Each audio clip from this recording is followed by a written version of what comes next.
my gosh, my eyes are so blue. This is too close. My eyes! She been my queen since we were 16. We want the same things, we dream the same dreams. Alright.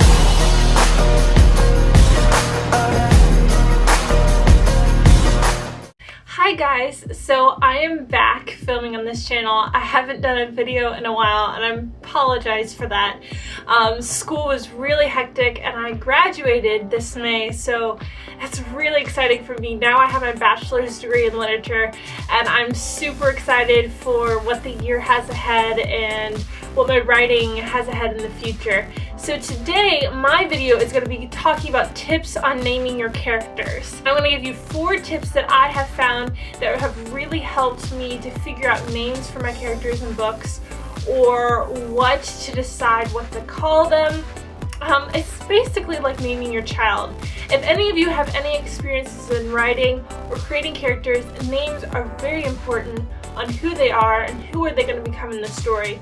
And you wanted to find a name to represent that character and that feels like that character. But that can be very hard because it's like naming your child and they're going to have that name throughout the story. And you want a good name.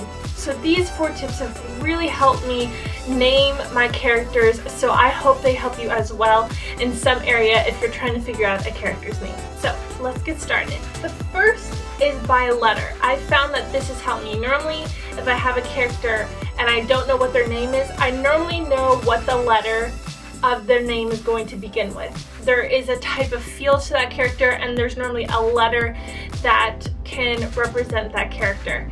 And so that's where to start out. If you feel like you know you want your character to start with an A name, but you don't know what A name that is, definitely do your research, but just start with A names for girls or for boys depending on what that character is. I had this come up in my writing. I had a girl character that I created.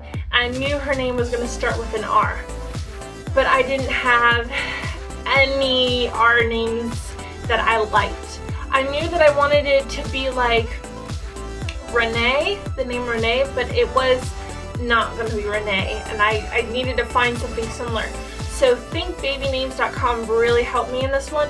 So I typed in the name Renee and I looked up names that were similar to Renee. And the name Rowan popped out, R-O-W-A-N. And I looked at that name and I was like, okay, what does that name mean? And I looked it up and it meant little red head, which was perfect because my character, she had red hair. I was like, this is the name. But the problem was it was not, I didn't really like the spelling of it. It was more of a guy spelling. And so I wanted it to be much more girly and kind of unique. So I did R-O-W-Y-N for her and it just fit instantly. So definitely if you have a feel for a letter that you want that character to start to be named with, look it up, do your research, find like names that might be similar to the one you're kind of feeling towards but didn't really fit that character. That's what I would suggest. So if you have a letter that you want the character to start with, you don't know what it is, research it and you'll find it. That has helped me many times. Right now I'm in the process of trying to name this character that I have in one of my books. His name starts with an E and I have changed it many times. I'm still thinking I'm going to change it because I haven't found that right one, but I know what the letter I wanted to start with, so that is a good place to start in your research. The next one I'm going to discuss is by theme. So this is my second tip.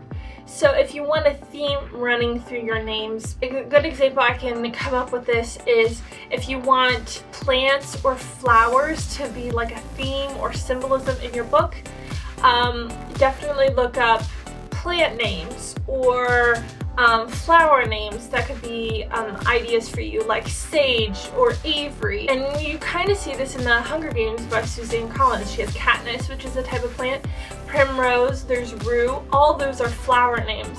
And so if you have a theme running through your books, definitely look up and research what that theme can entail, whether it's Greek mythology or you're using more of like I guess would be Greek setting or a historical setting definitely look up the names that would have been named during then, or places. My phone is going off. Suzanne Collins is a very good representation of this, where she kind of has a Greek mythology, Greek history running through her books, with gladiator and human sacrifices sort of theme going through her literature, and so she used Greek and Roman names in that. So we have Cinna and Octavia, Flavia, like there's just a lot of Greek and flower names and plant names in her work. And I think that's very intentional within her piece. So if you are going through theme, whether it's flower, whether it's specific history, like Victorian history or medieval history, look up the names that apply to that theme or that genre you're looking for. Because you wouldn't necessarily name someone from the Victorian period like Éowyn from Lord of the Rings. Éowyn would not work as a name within the Victorian period unless there's a specific reason for that. You would want to pick a name that goes along with that genre you're writing in. So do your research, look up the names that are for that genre or for that theme you're looking for, and then find the name that suits your character, and you'll find it instantly. Because if you're looking for, example, a plant name, and you run across sage, sage could be a boy or a girl's name. And if you find that it works for your character very well, and the more you think about it and go over it, you find that that character fits that name, and almost that name molds into that character and becomes who they are and represents who they are. So research is always very, very important.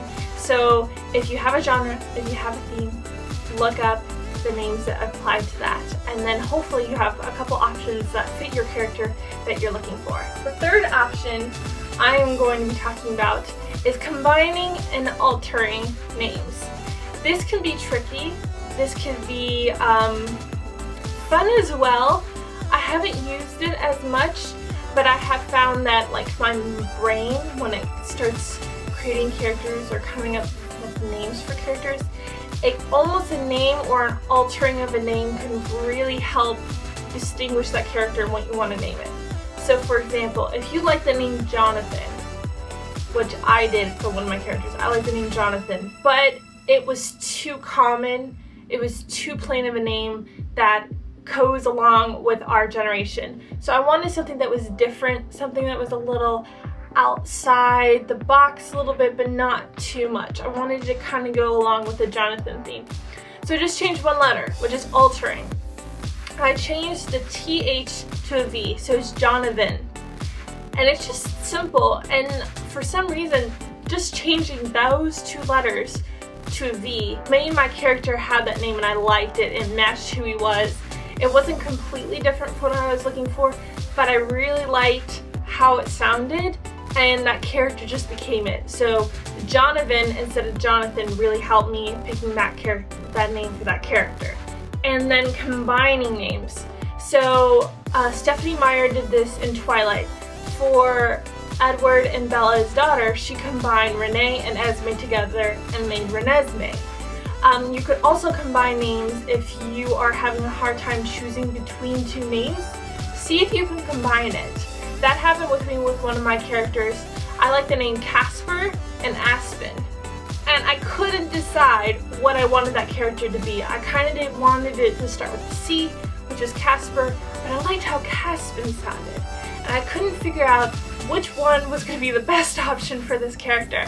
And then I woke up in the middle of the night and went, why don't I just combine them? Caspin. It's easy, it goes. It's a little bit different than what you normally heard, but it just fits him. So Caspin is now his name, so I combined Casper and Aspen together. So if you're having trouble figuring out a name, but you want it to sound like a specific name, like Jonathan, look up other versions or what you can change about with the name. Maybe changing a letter doesn't really help with you creating the name. Maybe finding something that sounds similar to it, like Jathan, for example. If you like Jonathan, then maybe Jathan is a good alternative for that name. If you're trying to combine different names, like Gabriel and Ethan, you can come up with Gabriel. So there's different ways you can do it. So combining and altering can help you figure out that name that best suits your character. If you have a feel of what they should be called, it's definitely a helpful tip that has helped me decide what my character is going to be named and what should I alter or change about it to suit that character. And the fourth, which I have repeated many times, if none of those 3 tips has helped you, just research and keep going over different material to help you figure out that name. It's out there. That name of that character is out there. It's just calling you for you to find it, and it's going to take a little bit longer than expected for other characters. I have still sitting over characters' names that I haven't figured out yet, but these tips can kind of help you narrow down what you're specifically looking for or needing help in. There's plenty of websites online that can help you. Nameberry is a good website. thinkbabynames.com is a very good website. Also, going to the bookstore, library, or Barnes & Noble or Books A Million, wherever your local bookstores, pick up baby books. This is one that I own. I bought it because I liked how this book was set out. It's 60,001 plus Best Baby Names by Dan Stafford, and I will put a link down below if you're interested. But I liked how it goes in alphabetical order from boys to girls, and also it has what I think was really handy if you're looking for like themes, for example. So this is right here, it says colors, and then it has ideas for boy and girl names that have colors, that list colors out for their name. Like for girls, for example, there's Amber and Crystal and Henna and Indigo. So if I'm looking for a theme, this book has really helped me, like exotic names. It just has good genres, and I love the way it's laid out, and it tells you the meaning of the name, which is also very important for picking out my characters, is the meaning of the name. I think that really defines them as well. Look up baby names in your nearest bookstore, pick them out, research it, but also if you can't find it, keep going along with your book. Keep writing it, even if that character doesn't have a name. I know it can be irritating, because I have encountered this as well. It can be very irritating, but one day you will just stumble upon a name that you're like, oh, that's it. It's like an epiphany moment. It will just come to you and you're like, yes, that is the name that I want that character to be called. It's brilliant, it's perfect, just go along with it. So yes, keep researching, look at these tips, see if they can help you at all, but don't give up. Keep writing, even if you don't have it all together yet, you can still move forward to the next steps of your journey as a writer. That is it for today and my tips. I hope you really enjoyed this video, and I hope it helps you in any way. And please comment down below and talk with me. I'm free if you are having trouble naming a character, or do you just want to talk or discuss or come up with any other tips that have helped you. Please share them with me and comment, because I love interacting with you guys and fellow writers who are going through this process together. So thank you very much. Please like and subscribe, and I'll see you next time. Bye guys. I love this song. I feel a lot like 17. The one that from the level.